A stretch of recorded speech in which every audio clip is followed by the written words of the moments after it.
This Mardu deck is an aggro build schemed around vampires. The deck is built around Edgar Markov's Eminence mechanic, which creates a 1/1 black vampire creature token whenever we cast a vampire creature spell, whether Edgar is in the command zone or on the battlefield. Edgar could remain in the command zone for an entire game and still powerfully impact the board. There are underlying life drain and +1/+1 counter themes woven into the deck for the purposes of accelerating our game plan, which is to win via combat as quickly as possible. As we rely on our creatures to win the game, the potential vulnerability to board wipes is addressed through the inclusion of numerous protection and recursion spells, in addition to cantrip spells meant to restock our hand in order to continue casting vampire creature spells. This deck is inordinately resilient and can close out games very quickly if left unchecked.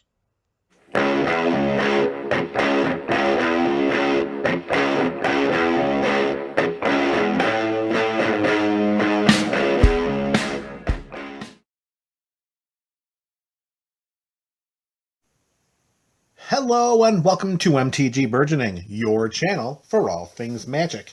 This is the channel's vampire deck. It is a Mardu build and it is helmed around Edgar Markov for 3 and Mardu colors. We have a 4/4 first striking hasty vampire knight with the Eminence mechanic. Whenever we cast another vampire spell, if Edgar is in the command zone or on the battlefield, we create a 1/1 black vampire creature token. Edgar could never be cast in a game and have the greatest impact on the entire board.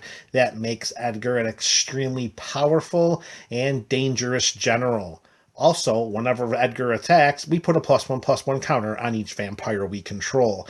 There will be a +1/+1 counter theme woven into the 99 of this deck. For all intents and purposes, Edgar Markov, we are building around you.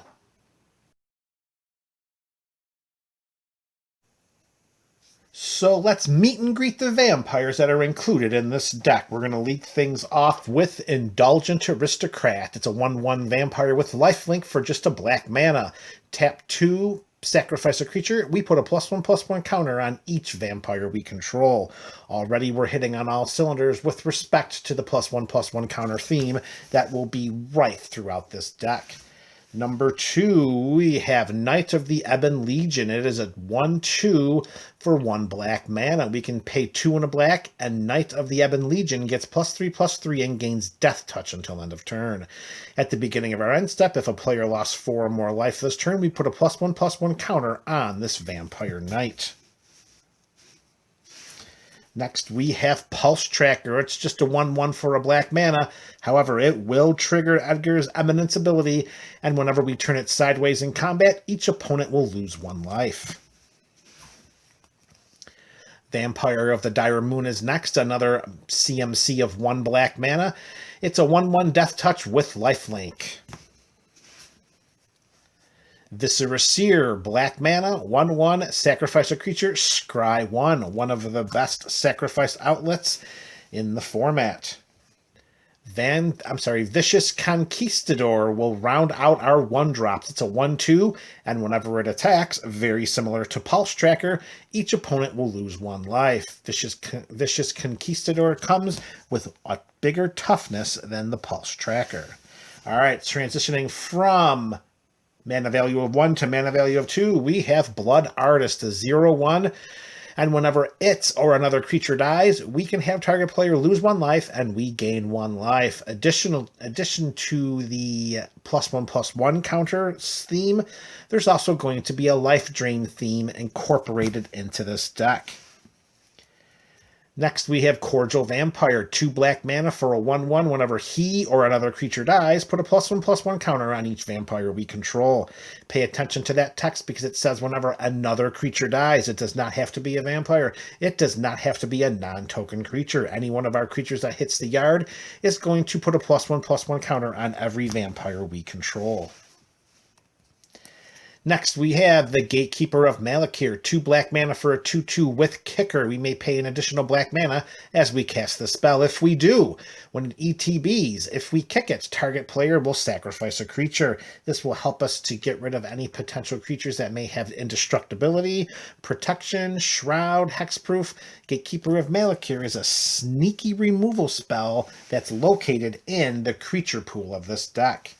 Next up, 2 black mana, we have a Death Touch Lifelinker with Gifted Aetherborn. It is a 2/3.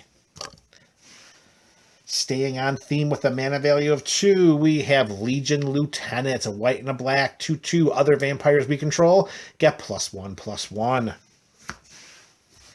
And it may not be a vampire. However, when it ETBs, we will choose a creature type and it will become a vampire. The Metallic Mimic will cost 2 colorless mana. It's a 2/1. And it is going to be a vampire in addition to being a shapeshifter. Each other creature we control of the chosen type, which means all of our other vampires, they will enter the battlefield with an additional +1/+1 counter. Please keep in mind, if we get Metallic Mimic down, then our subsequent 1/1 black vampire creature tokens created by Edgar will come down with +1/+1 counters on them. Vampire Hex Mage is next. It is a vampire for 2/1 and 2 black mana. Has first strike. We can sack her to remove all counters from target permanent. And lastly, with the last mana value of 2, we have Vampire Socialite. It's a 2/2 with Menace for a black and a red mana.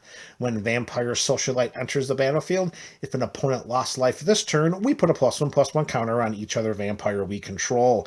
There again is our +1/+1 counter sub-theme. As long as an opponent lost life this turn, each other vampire creature we control enters the battlefield with an additional +1/+1 counter on it. So with Vampire Socialite in play, we send some vampires into combat, make sure opponents lose some life, then we cast our spells during our second main phase, triggering Edgar, and doling out +1/+1 counters like candy from a Pez dispenser. So these are all the creatures that have a mana value of 1 or 2 so far in the deck. 1, 2, 3, 4, 5, 6, 7, 8, 9, 10, 11, 12, 13, 15. We have 15 total creatures that have a mana value of 1 or 2 for the purposes of triggering Edgar early and often in every single game. Now let's move on with the mana value 3 creatures. The first one is Captivating Vampire, 1 and 2 black. It's a 2/2 Lord, giving other vampires we control +1/+1. We can also tap 5 untap vampires to gain control of target creature, and it becomes a vampire in addition to its other type. So that's a great way in which to disrupt our opponent's board states. Next, we have Drana, Liberator of Malakir, 1 and 2 black for a 2/3 flyer with first strike. Whenever Drana deals combat damage to a player, put a +1/+1 counter on each attacking creature you control. Drana is a fantastic creature to get down early in the game, particularly because of its interaction with the +1/+1 counter creating. Remember, Drana has first strike, so when we send Drana into combat with some additional vampires, Drana is going to deal the combat damage first. And because she has the evasion of flying, when she deals that first strike first, we're going to put the +1/+1 counters on our other attacking zombies. Make sure you don't forget about that interaction. All right, next we have Florian, Voldaren Scion, 1 black and a red for a 3/3 first striker. At the beginning of our post-combat main phase, we look at the top X cards of our library, where X is the total amount of life our opponents lost this turn. There will be a lot of life lost in this game. Exile one of those cards and put the rest on the bottom of our library in a random order. We may play the exile card this turn. This is a way in which to make sure that we can keep casting spells, make sure that we can keep our engine revving, and just make sure that we have another motivating factor to have our opponents lose that life. And now we have Mirror Entity. It wouldn't be a tribal deck without Mirror Entity. 2 and a white for a 1/1 shapeshifter with Changeling. Of course, because it has Changeling, that means that it's every creature type, so it does fit in to this vampire tribal build. Tap X, and until end of turn, creatures we control have base power and toughness XX and gain all creature types. As an additional interactive side note, please remember that when we utilize Mirror Entity's X ability, the power and toughness shift does not have an impact on the +1/+1 counters. If we have 4 creatures that have a base power toughness 1/1, but they each have 3 +1/+1 counters on it, the +1/+1 counters stay, and the base power toughness increase to whatever we desire X to be. All right, next we have Nighthawk Scavenger, 1 and 2 black with flying, with death touch, with lifelink. Say what?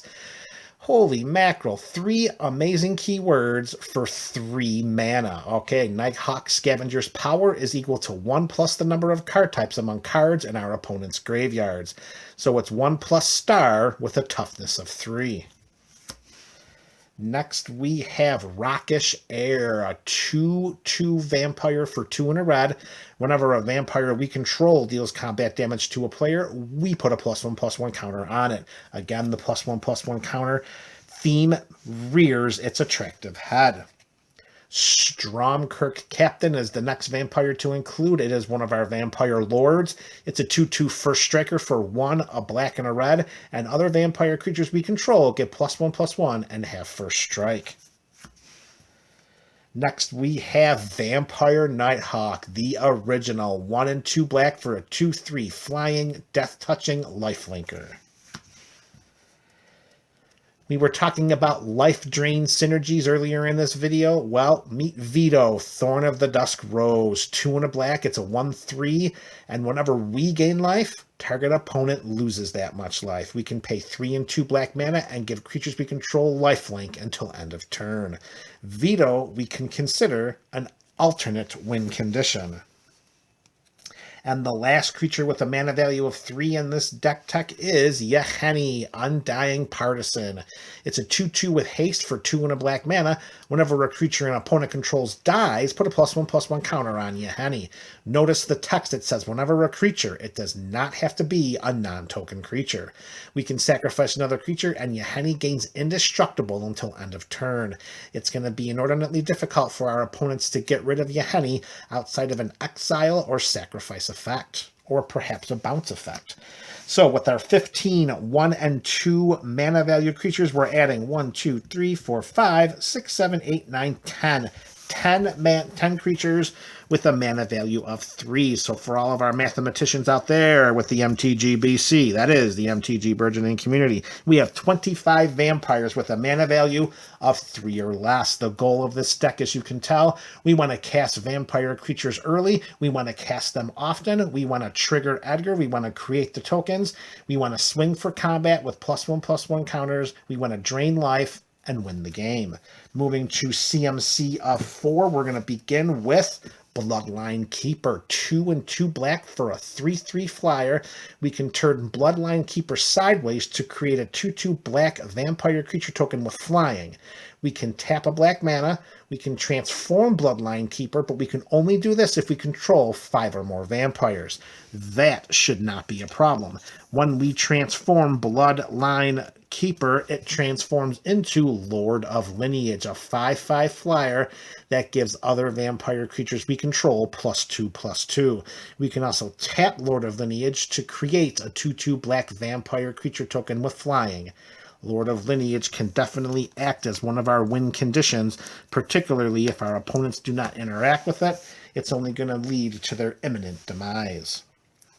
Next creature with a CMC of 4, we have Alenda, the Dusk Rose. For 2 and Orzhov color, she's a 1/1 lifelinker. Whenever another creature dies, put a +1/+1 counter on Alenda, the Dusk Rose. Let's notice the text there. It says whenever another creature dies. It does not say whenever another non-token creature dies, and it does not say whenever another creature our opponent's control dies. So this is any creature from the battlefield. When it hits the yard, Alenda's getting a +1/+1 counter. Then when Alenda dies, we're going to create X, 1/1 white vampire creature tokens with lifelink, where X is Alenda's power. Creature number 3 of this subset of creatures is Felisa, Fang of Silverquill, for the exact same mana value as Elenda, 2 and a Orzhov. We have a 3/2 flyer with the Mentor mechanic. Whenever a non-token creature we control dies, now this one is a little bit more specific, so we have to be careful. This is not going to be triggered by any of the tokens that we create with Edgar or any other effects in the deck. Whenever a non-token creature we control dies, if it had counters on it, create X tapped 2/1 white and black Inkling creature tokens with flying, where X is the number of counters it had on it. Now, this is not really synergizing with what we're doing with the vampires, and it's not even creating vampire creature tokens. However, because we have such a strong +1/+1 counter theme in the 99 of this deck, including Felisa could act as a potential win condition, particularly because of her ability to create these evasive Inkling creature tokens that fly. Next up, we have a bit of a surprise, Innistrad Predator. It is a vampire. It's a vampire dragon, but it's still a vampire, so it's okay to include. I'm satisfying all of the Vorthoses out there in the MTG Burgeoning community. It is a 3/3 flyer for 2 and Rakdos mana. Whenever Innistrad Predator becomes tapped, we exile up to 1 target card from a graveyard and put a +1/+1 counter on Innistrad Predator. Again, there's that +1/+1 counter. It keeps coming back. We can sacrifice another creature, and Innistrad Predator gains indestructible until end of turn, and then we tap it. Again, without specified interaction, our opponents will have an inordinate difficulty removing Innistrad Predator from the battlefield. Another vampire with a CMC of 4, which actually could be looked at as an alternate win condition.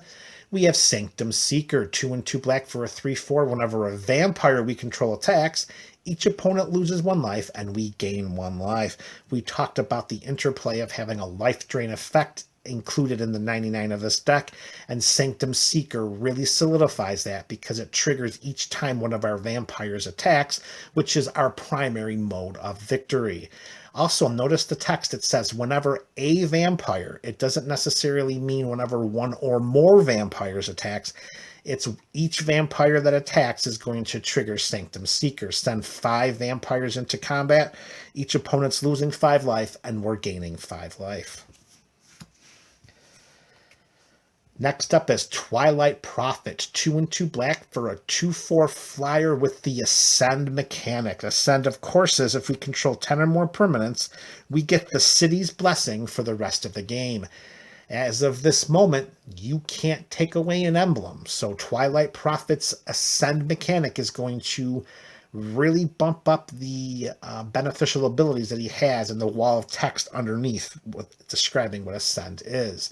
And that is, at the beginning of our upkeep, if we have the City's Blessing, we reveal the top card of our library and put it into our hand. Each opponent loses X life and we gain X life, where X is that card's converted mana cost. So in addition to a combat-heavy strategy with creatures that are going to continue to be flooding our battlefield because of Edgar's Eminence ability, and all of the effects that we have to add +1/+1 counters to our creatures, and all of the lords that are included in this deck, splicing together with life drain effects similar to Twilight Prophet is going to tax our opponent's life totals to the point of breaking down. And the last CMC 4 vampire in this deck is Vindictive Vampire, 3 and a black for a 2/3. Whenever another creature we control dies, Vindictive Vampire deals 1 damage to each opponent and we gain 1 life. This isn't necessarily life drain, this is more like life damage and then gaining life, but still it is a cyclical effect, as in it affects every one of our opponents and not just one of them. Plus, notice the text once more. It says whenever another creature dies, it does not have to be a non-token creature. All right, we are going to move on to CMC 5 or more. There's only 4 more vampires left in this deck tech, and we are going to start off with Malakir Blood Witch, 3 and 2 black. It's a 4/4 flyer with protection from white. When she ETBs, each opponent loses life equal to the number of vampires we control. We gain life equal to the life lost this way. So imagine her coming down on curve as a 5-drop after we've already sent numerous vampires into combat, pinging left and right, creating tokens with with Edgar, and then Malakir Bloodwitch just completely drains the life out of each of our opponents and gains us so much more life. Whoops. Malakir Bloodwitch could be considered a win condition in this deck. Next up, we have Tenured Inkcaster, a 2/2 for 4 and a black. When Tenured Inkcaster enters a battlefield, we put a +1/+1 on counter. We put a +1/+1 counter on target creature. Whenever a creature we control with a +1/+1 counter on it attacks, each opponent loses 1 life and we gain 1 life. So this really ties the two synergies that we're trying to strive for in this deck together with a fantastically beautiful golden ribbon. +1/+1 counters we want on all of our creatures, and whenever a creature attacks, it's not 1 or more, so each creature that attacks with a +1/+1 counter on it is going to trigger Tenured Inkcaster and continue to drain the life from our opponents and siphon it into our own. 2 vampires left, each have a mana value of 6. We are going to begin with Patron of the Vein, 4 and 2 black for a 4/4 flyer. When it ETBs, we destroy target creature an opponent controls. Whenever a creature an opponent controls dies, we exile it, and we put a +1/+1 counter on each vampire we control. Again, solidifying the +1/+1 strategy, and the last vampire will do that in spades. Here we have Necropolis Regent, 3 and triple black for a 6/5 flyer. Whenever a creature we control deals combat damage to a player, put that many +1/+1 counters on it. Necropolis Regent, if it comes down on curve or ahead of curve, is really going to leave a lasting effect on the battlefield. It's going to make our vampires pretty much double in their size. And if our opponents do not interact with our board state through targeted removal or a board wipe, it's only a matter of time until we close out the game.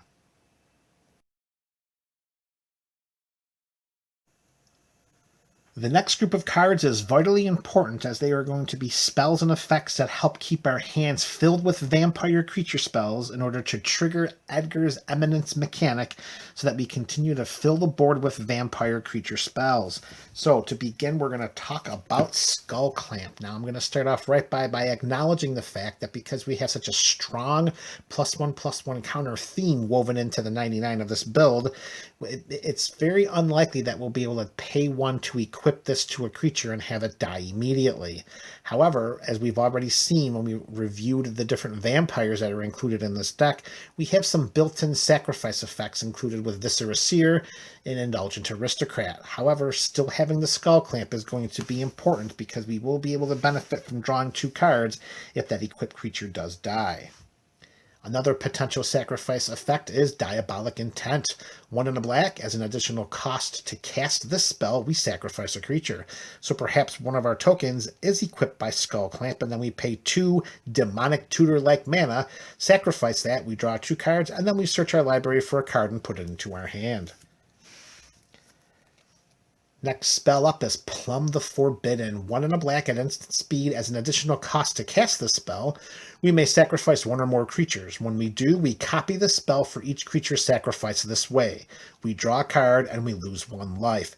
This is the ultimate card to hold back, making sure you have mana up for it as we embrace and wait for the imminent board wipe. The board wipe is coming. This is Commander. We're going to experience this a lot, particularly because of the type of deck we're running.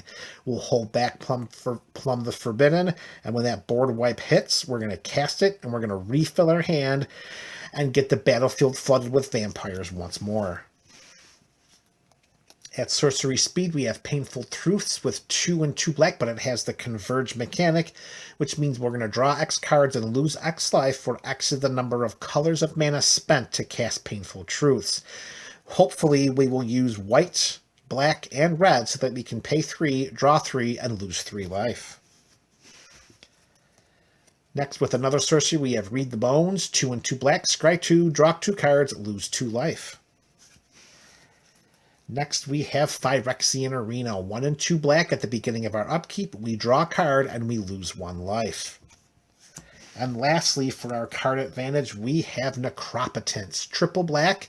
We skip our draw step. However, we can pay 1 life. We can exile the top card of our library from the game face down. And at the end of our turn, we may put that card into our hand. If we were to discard a card from our hand, we exile it instead. Make no mistake, the life drain theme that's also woven into the 99 of this build did so with the idea of utilizing necropotence as much as possible. Diabolic Intent's tutoring ability, most likely we want to use to tutor necropotence as our first and primary target, because we drop this down onto the battlefield and we're almost guaranteeing that at the end of our turn we're going to have a full 7 cards in our hand just by paying some life. And of course, the life drain effect will help to keep our life total at a healthy spot so that we can continue exchanging our life total for much needed cards.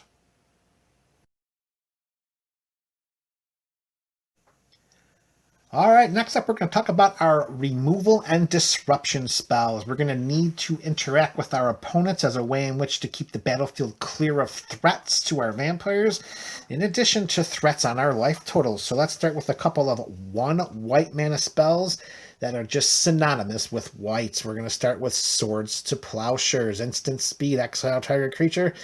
Its controller gains life equal to its power. We are not bothered by that. Next up, we have Path to Exile. 1 white mana at instant speed. Exile target creature. Its controller may search their library for a basic land and put it into play tapped. If it's one of our opponents, it hurts a little bit to give them a free land. However, if we're exiling a very problematic or troublesome threat from the battlefield, we can part ways by giving one of our opponents a basic land. And as a side note, if needed and we're kind of mana strapped or mana color screwed ourselves, we can Path to Exile one of our own creatures and get a basic land of color necessity. Next, we have Damn. You knew it was coming when we started saying that it was a Mardu deck. It's a sorcery speed, 2 black mana, we destroy target creature, and it cannot be regenerated. However, if we pay this spell for its overload cost, which is 2 and 2 white mana, we can replace target creature with, we can replace the word target with each, so we destroy each creature, and it can't be regenerated. So what we're doing is we're just Wrath of Godding. Next up, we have Chaos Warp. Instant speed, 2 and a red. The owner of target permanent shuffles it into their library, then reveals the top card of their library. If it's a permanent card, put it onto the battlefield. Use it on our opponents, use it on one of ours. Generous Gift, 2 and 2 white instant speed, destroy target permanent. Its controller creates a 3/3 green elephant creature token. We care nothing about that token. Exchanging a 3/3 token for one of the most troublesome or problematic permanents on the battlefield, that's a deal we'll take every day of the week and twice on Friday Night Magic. Next, we have Crackling Doom. For Mardu colors at instant speed, it deals 2 damage to each opponent. Each opponent sacrifices a creature with the greatest power among creatures they control. This spell does not seem to be a very favorable inclusion into decks that could actually cast it.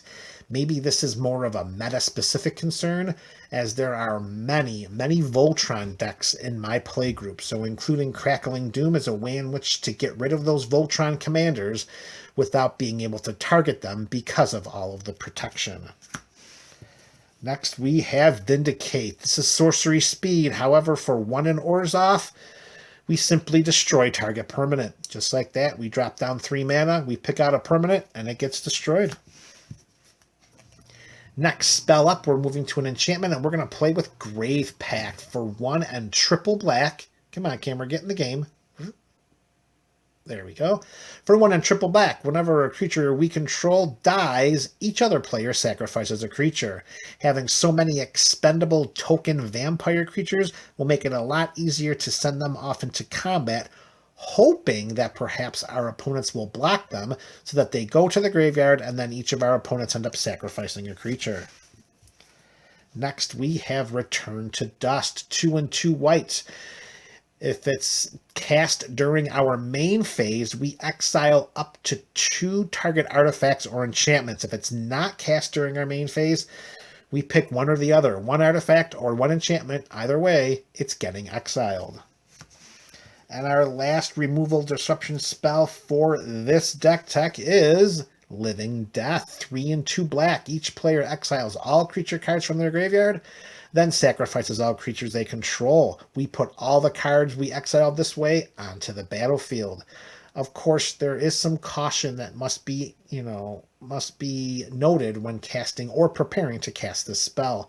Just be graveyard attentive to what's in your opponent's graveyards. You do not want to cast this spell and end up with a less powerful or favorable board state than when you had before you cast it.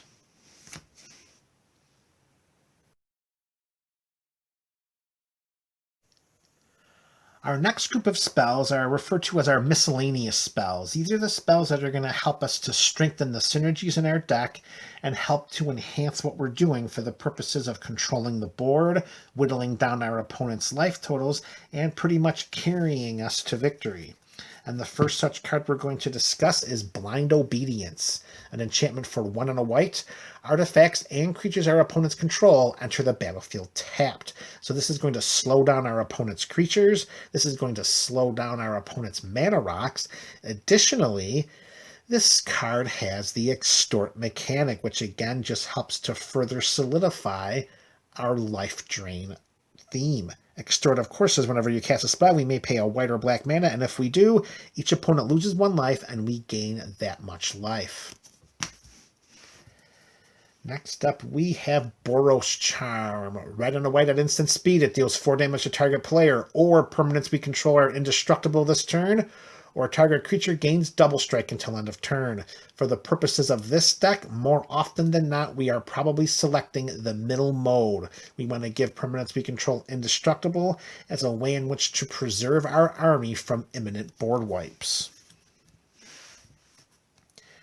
Next, we have Stensia Masquerade. For 2 and a red, attacking creatures we control have first strike. Whenever a vampire we control deals combat damage to a player, we put a +1/+1 counter on it. Again, there's that +1/+1 counter synergy. It does also have the Madness cost, which is the same cost as its mana value. However, we're not really including this card because of its Madness cost.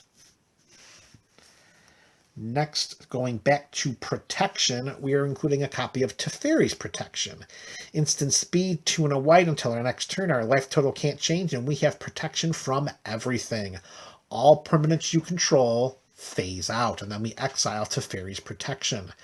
There was a time that before Teferi's Protection, it would not be a very beneficial thing to include a mass phasing out spell if you're running a token deck, because back before the creation of Teferi's Protection, when a token phased out, it ceased to exist. However, when Teferi's Protection was printed in Commander 2017, Wizards changed what phasing does, and now tokens that phase out, they do phase back in, making Teferi's Protection one of the best ways in which we can preserve our battlefield from potential board wipes. Speaking of preserving our battlefield, we have Unbreakable Formation, 2 and a white. Creatures we control gain indestructible until end of turn. If we cast this spell during our main phase, which is the Addendum mechanic, we can put a +1/+1 counter on each of those creatures, and they gain vigilance in addition to the indestructibility until end of turn. Next up is probably my all-time favorite card from Commander Legends, and that is Akroma's Will. 3 and a white at instant speed, we pick 1. We either pick creatures we control gain flying, vigilance, and double strike until end of turn, or we pick creatures we control gain lifelink, indestructible, and protection from all colors until end of turn. However, if we have Edgar on the battlefield and under our control, we pick both. So with Edgar out there and an entire squad of vampires, our entire army is going to have flying, vigilance, double strike, lifelink, indestructibility, and protection from all colors. This card should just pretty much read, the game is over. Next card we're going to talk about is a pretty well unknown enchantment from Apocalypse that is just absolutely perfect for this kind of deck and when this grouping of colors wants to do. And that's Fervent Charge. For 1 in Mardu, we have an enchantment that reads, whenever a creature we control attacks, it gets +2/+2 until end of turn. Now, the power and toughness boosts are temporary. However, all we have to do is declare them as attackers, and they're getting an immediate +2/+2 buffing. Fervent Charge we can consider being one of our potential win conditions in this deck.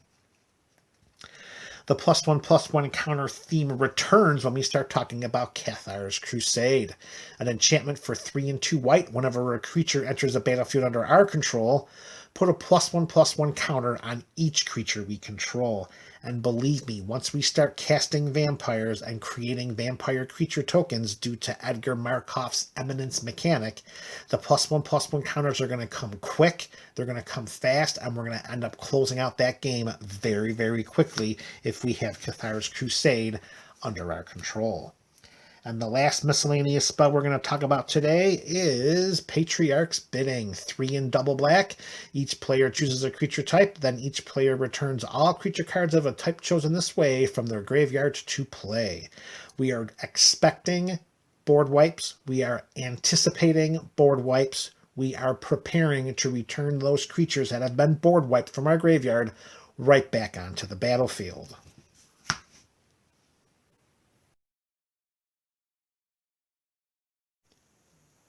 And lastly, it's time to talk about the mana base and bring this deck tech to a close. We are not running very many mana rocks because in the early game, we want to be casting our vampire spells. In the middle game, we want to be casting our vampire spells. In the late game, we want to be casting our vampire spells. So we're only going to play with the basic mana rocks of Soul Ring and Arcane Signet. And that's going to be all for the purposes of mana rocks. Again, with so many vampires in the deck, we don't want to spend time casting too many things that aren't going to trigger Edgar's Eminence ability so that we can create a board state that eventually overwhelms our opponents. So with the mana rocks taken care of, let's talk about the lands in this deck.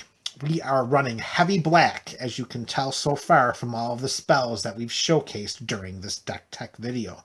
So the land base is going to be skewed very heavily towards black, with some splashes of white and red along the way. So with that in mind, we're going to start off with 1 basic plains, 1 basic mountain. There's the splash right there. So on top of the basic lands, we're going to throw in a chunk of basic swamps.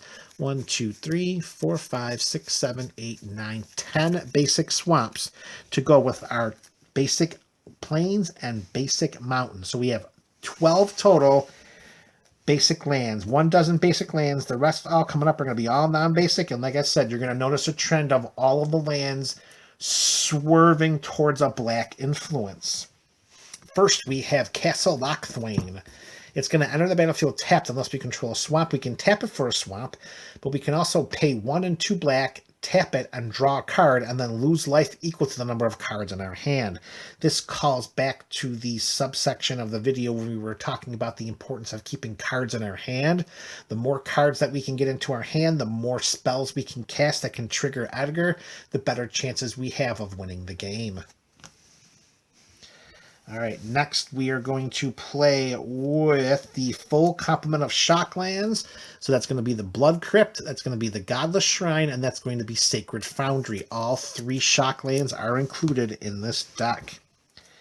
In addition to the 3 Shocklands, we are also going to play with all 3 of the Checklands. Now, the Shocklands can come into play. We can pay 2 life and have them come into play untapped. The Checklands will check to see if we have a specific basic land type, and if we do, it will also come into play untapped. So 3 Shocks, 3 Checks. Next up, we are going to play with a couple copies of Filter Lands, the Orzhov for Fetid Heath, and the Graven Cairns. So again, the black influences there. We've got the Ratkos and Graven Cairns. We have the Orzhov and Fetid Heath. We are not going to include the Boros Filter Land because, as I said earlier, we want to make sure that our mana base skews to black so that we can cast those early game vampire creature spells that black just inundates throughout the creature types. All right, same idea with Fetid Heath and Graven Cairns. We're also going to play with the Horizon lands. We have the Orzhov land for white and black, and we have the Sunbaked Canyon for red and white. Now, The inclusion of Sunbaked Canyon is acting as a placeholder. Once Wizards decides to complete the Horizon Land cycle, whatever the black and red Horizon Land is will take the spot. Sunbaked Canyon is only included in this deck for its ability to draw us a card, because we can pay one, tap, sacrifice one of these lands to draw a card. If needed, we can pay some life to get some colored mana. But again, like I said, Sunbaked Canyon is only here for a red and a white because the red and black land does not exist yet. All right, next up, same explanation for the filter lands are going to be for our pathways as well. The Blightstep pathway could come into play as a black, or we can flip it around and it can come into play and give us a red. And the same thing for the Bright Climb pathway. It can come in as white, or we can flip it around and it can come in as black. But not included is the Needle Verge pathway, because we do not want a land that can't give us any form of black mana. Black-red, black-white, no red-white. Next up, we are going to play with Tainted Peak and Tainted Field. Again, we got white-black, we've got black-red, and we can activate both of those abilities as long as we control a swamp. And even if we don't, we can tap them for a colorless mana each. All right, next up, we are going to showcase a few of the lands. Now, it's not a complete guarantee that every single land is going to have some black influence. We need to make sure we can diversify a little bit, because we do have some splashes of white and red throughout the deck.